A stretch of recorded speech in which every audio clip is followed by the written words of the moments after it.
कर्दळकाळ. Crime petrol news.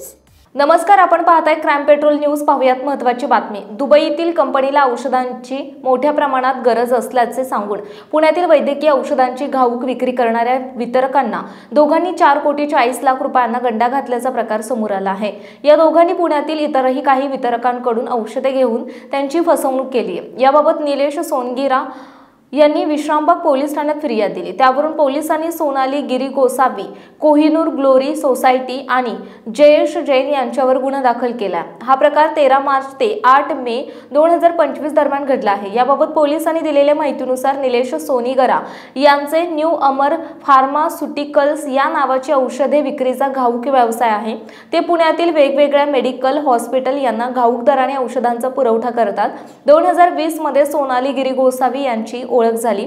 त्यांचे ओम Sainath medical या नावाने मेडिकल दुकान आहे. गेली 4 वर्ष त्यांचा चांगला व्यवहार आहे. त्यामुळे निलेश सोनीगरा हे क्रेडिटवर त्यांना औषधे देत असतात. त्यांनी नोव्हेंबर 2024 मध्ये जयेश जैन यांच्याशी ओळख करून दिली. त्यांचे सृष्टी हेल्थकेअर नावाचे गुरुवार पेठेत मेडिकल व्यवसाय सुरू असून हे होलसेल व्यवसाय करतात असे सांगितले. जयेश जैन यांनी माझी दुबई येथील एका कंपनीच्या संचालकाबरोबर ओळख असून त्यांना मोठ्या प्रमाणावर औषधांच्या साठ्यांची आवश्यकता आहे असे सांगितले. जयेश जैन हा मोठा होलसेलर असून तो व्यवहाराचे पैसे बुडवणार नाही असा विश्वास सोनाली गिरी गोसावी यांनी दिला.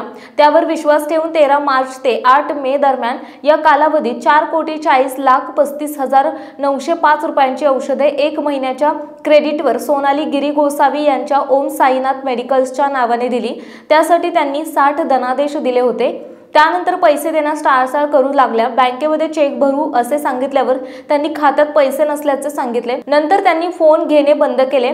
निलेश सोनीगरा यांनी व्यवसायातील लोकांकडे चौकशी केल्यावर त्यांनी मॉडर्न डिस्ट्रीब्युटर्सचे प्रदीप कावेडिया यांच्याकडून सोनाली गिरी गोसावी हिने 83,38,000 रुपयांची फसवणूक केल्याची माहिती मिळाली. सोनाली गिरी गोसावी हिने जयेश जैन याच्याशी संगनमत करून सोनीगिरा यांच्याकडून खरेदी केलेली औषधे सृष्टी हेल्थ केअरच्या जयेश जैन यांना देत होती. या दोघांनी काही डिस्ट्रीब्युटर्स कडून मोठ्या प्रमाणावर औषधांची खरेदी केली होती.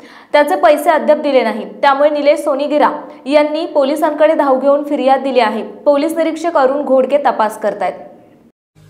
आपल्या परिसरातील महत्त्वाच्या बातम्या पाहण्यासाठी आमच्या क्राईम पेट्रोल न्यूजच्या चॅनलला सबस्क्राईब करा आणि बेल आयकॉन प्रेस करा.